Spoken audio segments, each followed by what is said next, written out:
Good morning student, myself Mohammad Arshad. और मैं आज आपको हम शुरू करने जा रहे हैं बायोलॉजी 11th-12th क्लास की, जिसमें मैं आपको ह्यूमन फिजियोलॉजी पढ़ाऊँगा। और हम आपको एक पूरा स्टेप बाय स्टेप अब आपको एक डायरेक्शन बताएंगे कि कैसे कैसे हम जूलॉजी पढ़ेंगे बायोलॉजी के अंदर। तो हम बात करते हैं सबसे पहले बायोलॉजी की। कि बायोलॉजी में हमारे पास दो पार्ट होते हैं।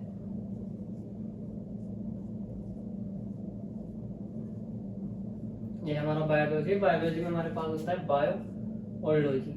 इसका सबसे पहले में बायोलॉजी का मतलब समझना है कि बायोलॉजी होता क्या है। तो बायोलॉजी क्या होता है, बायो से आप कुछ समझ रहे होगे अगर आपने थोड़ा बहुत कुछ पहले पढ़ा होगा। बायो से हमारा मतलब होता है लाइफ, और लॉजी का मतलब होता है स्टडी।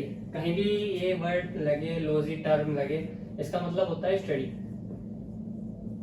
और बायो का मतलब होता है लिविंग।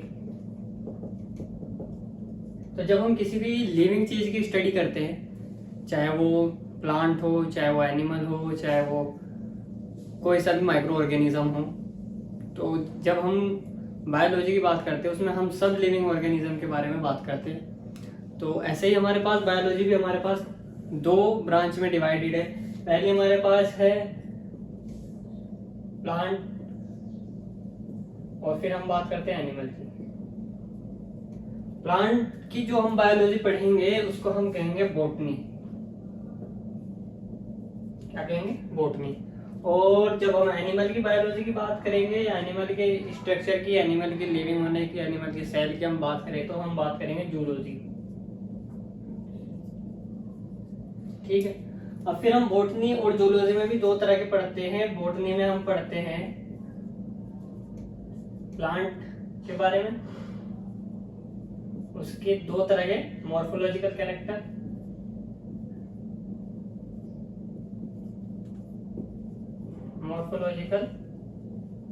कैरेक्टर, और एनाटॉमिकल कैरेक्टर। Anatomical feature. ऐसे ही हम अगर एनिमल के बारे में बात करें, एनिमल में भी हम दो तरह की से पढ़ेंगे, इसके मॉर्फोलॉजी और उसकी एनाटॉमी। तो ये हम पढ़ेंगे सब कुछ, एनाटॉमी पढ़ेंगे, मॉर्फोलॉजी पढ़ेंगे। अब आपको बताना है कि मॉर्फोलॉजी क्या होता है, एनाटॉमी का मीनिंग क्या होता है। मॉर्फोलॉजी मतलब जो इसके हम फंक्शन के बारे में बात करेंगे, और एनाटॉमी मतलब हम ऑब्जर्व करेंगे जो एक्सटर्नल स्ट्रक्चर उसका। एक्सटर्नली जब हम किसी चीज को देखेंगे उसे कहते हैं उसकी एनाटॉमी, कि कैसा शेप है, कैसा साइज है, किस तरह का है, तो उस बारे में हम बात करेंगे। तो वो है हमारी एनाटॉमी। और अगर हम बात करें मॉर्फोलॉजी की, तो मॉर्फोलॉजी हमारी कि हम उसके फंक्शन के बारे में, उसका क्या फंक्शन है, क्या वो काम करता है, तो सब के बारे में हम देखेंगे। वो है हमारी मॉर्फोलॉजी। तो ये हमारा बेसिक था बायोलॉजी के बारे में। ठीक है। अब हम जूलॉजी में पढ़ेंगे कैसे। तो मैं आपको पढ़ाऊंगा क्या, जूलॉजी मतलब स्टडी ऑफ एनिमल। तो इससे पहले कि हम जूलॉजी स्टार्ट करें, तो जूलॉजी में हमें सबसे पहले क्या पढ़ना है, कैसे कैसे हमें आगे मूव ऑन करना है, कैसे कैसे हम चलेंगे, तो उस बारे में थोड़ा सा मैं आपको ओवरव्यू दे देता हूँ, ताकि हमें पता रहे कि हमारा अगला स्टेप क्या होगा, उससे अगला स्टेप क्या होगा। तो स्टेप वाइज पढ़ेंगे तो हम बढ़िया, हमारा मतलब चलता रहेगा, एक नॉर्मल वे हमारा चलता रहेगा, कि ताकि हमें पता रहेगा आगे हम क्या पढ़ने वाले हैं। तो सबसे पहले हम बात करेंगे उसमें जो सबसे मेन पार्ट होता है किसी भी चीज को पढ़ने से पहले, उसका बेस। तो बेस हमारा सबसे पहले क्या है कि सेल। हम पढ़ेंगे सेल के बारे में। सेल के बारे में पढ़ेंगे, फिर सेल के बाद हम जाएंगे cell structure, cell division,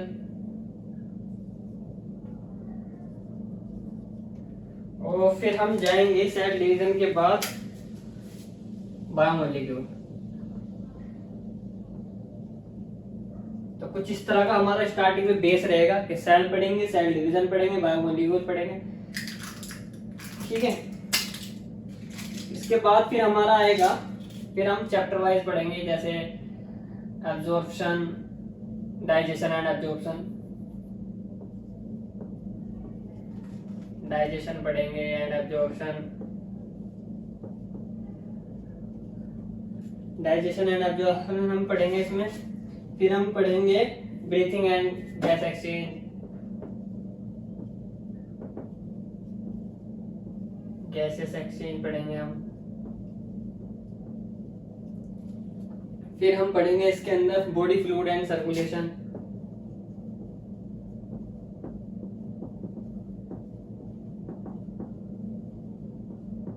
body fluid and circulation. फिर उसके बाद पढ़ेंगे हम इसमें एक्सक्रीटरी प्रोडक्ट, एक्सक्रीशन पढ़ेंगे।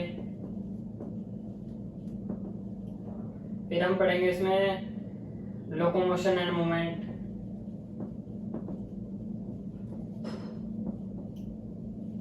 फिर हम इसके अंदर पढ़ेंगे केमिकल कोऑर्डिनेशन और पहले न्यूरल कंट्रोल एंड कोऑर्डिनेशन और फिर chemical coordination, control and coordination, फिर हम पढ़ेंगे केमिकल कोऑर्डिनेशन। तो इस तरह हम मूव करेंगे। ये हमारा पूरा हो जाएगा 11th क्लास का, 11th क्लास का जो जूलॉजी का पार्ट है वो हम इसमें कवर करेंगे। फिर 12th क्लास में ऐसे ही हम पढ़ेंगे रिप्रोडक्शन, जेनेटिक्स, और फिर उसमें हम पढ़ेंगे इवोल्यूशन पढ़ेंगे। ऐसे ही हम उसमें पढ़ेंगे आपका डीएनए वाला जो चैप्टर है, बायोमोलिक्यूल ऑफ इनहेरिटेंस और करके जितने भी हमारे चैप्टर है ऐसे हम पढ़ने वाले हैं, ऐसे ऐसे हम चलेंगे। तो इसमें आपको कोई कंफ्यूजन नहीं होनी चाहिए कि कैसे कैसे हम मूव ऑन करेंगे।